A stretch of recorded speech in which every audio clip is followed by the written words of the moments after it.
и движат страната ни напред. Към всички родители, които отглеждат и възпитават децата на България. Докато пълним чашите, нека не забравяме онези, които в празничната нощ са на работните си места, за да гарантират нашия живот, здраве и сигурност. Медици, полицаи, военни, дежурни екипи. Скъпи съотечественици, 2025 година ще ни справи пред нови предизвикателства. Убеден съм, че ще намерим мъдростта и силата да се справим с тях.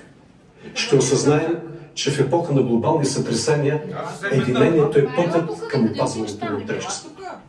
Вярвам, че имаме таланта и волята да утвърдим България като силна, суверенна и благоденстваща държава на картата на Европа. Пожелавам ви мир, здраве и вяра в доброто. Благословени да са всички достойни начинания и нека новата година внесе всеки радост и светлина. Давай! С чисти помисли и да излезем от нея с високо вдигнати глави, като хора и като българи. Да ни честита новата 2025 година.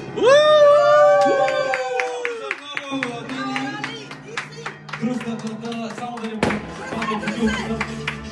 давай, тутай. Нашо време тапа, да помагаме. Айде, бе! Внимавай, Рали!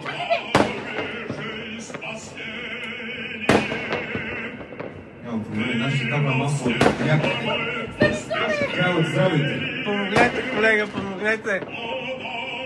Да помагам ли? Помогнете, да. Не искат? Да, обаче опорите! Помощта не се иска, помощта. Давай, Рали! Помощта не се иска, помощта се дава. Аз предлагам това шампански за до година да Мао, честита нова година на всички, здраве, щастие и късмет.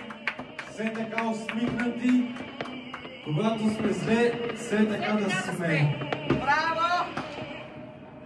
Айде, аз като най-добре ще. Давай по-малко, че се чекам. Благодаря.